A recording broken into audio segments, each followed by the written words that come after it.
దేవుని ప్రశస్తమైన నామమునకు మహిమ కలుగునుగాక.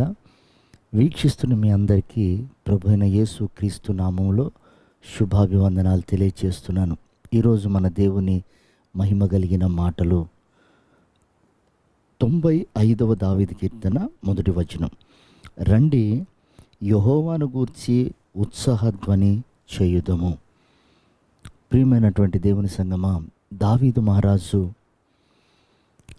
దేవుడి పట్ల తనకు కలిగినటువంటి నమ్మకత్వము, ఆ దేవుని పట్ల తనకున్న ప్రేమ రుచి చూసి తెలుసుకున్న తర్వాత తన గుండె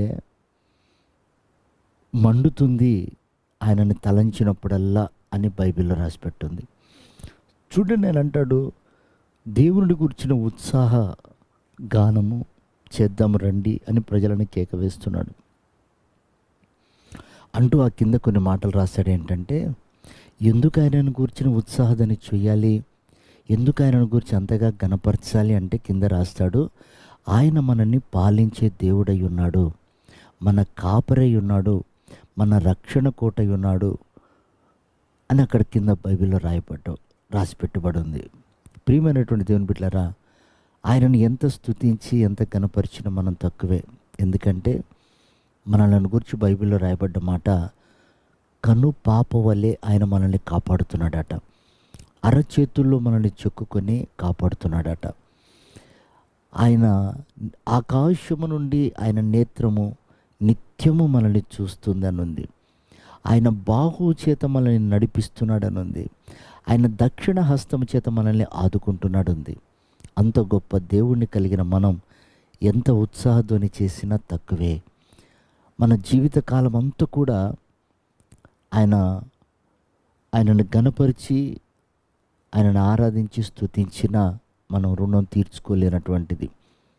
ప్రియమైనటువంటి దేవుని బిడ్డలారా, దావీదు అంతగా ప్రభుని గణపరచడానికి కారణం ఏంటంటే, ప్రతి పోరాటములో, ప్రతి యుద్ధములో, ప్రతి శోధనలో ఆ స్తుతులు, ఆ కృతజ్ఞతే ఆయనని కాపాడగలిగింది. ప్రియ దేవుని సంగమా, చూడండి, ఒక ఇద్దరు స్నేహితులు కలిసి ఉన్నప్పుడు వాళ్ళు ఎంత ఉత్సాహంగా ఉంటారు, ఎంత సంతోషంగా ఉంటారు. వారు బాల్యం నుండి వాళ్ళు పెరిగిన విధానము మాట్లాడుకుంటూ ఉంటారు. అలాగే దేవునితో మనం కలిసినప్పుడు, ఆయన చేసిన కార్యాలను తలుస్తున్నప్పుడు, మనము పడవలసిన శిక్షణ ఆయన అనుభవించినప్పుడు, అలాగే ఆయన మనకు నేర్పిస్తున్నటువంటి సత్యాలను గ్రహిస్తున్నప్పుడు, అలాగే మనకు శోధనలు ఎదురవుతున్నప్పుడు, వాటి నుండి తప్పిస్తున్నప్పుడు, ఆయనని ఇవన్నీ ఎంత తలంచినా అది తక్కువనే. అందుకే బైబిల్లో భక్తుడు అంటాడు, వేలాది దూడలను నీకు ఇచ్చిన నేను రుణం తీర్చుకోగలుగుతానా?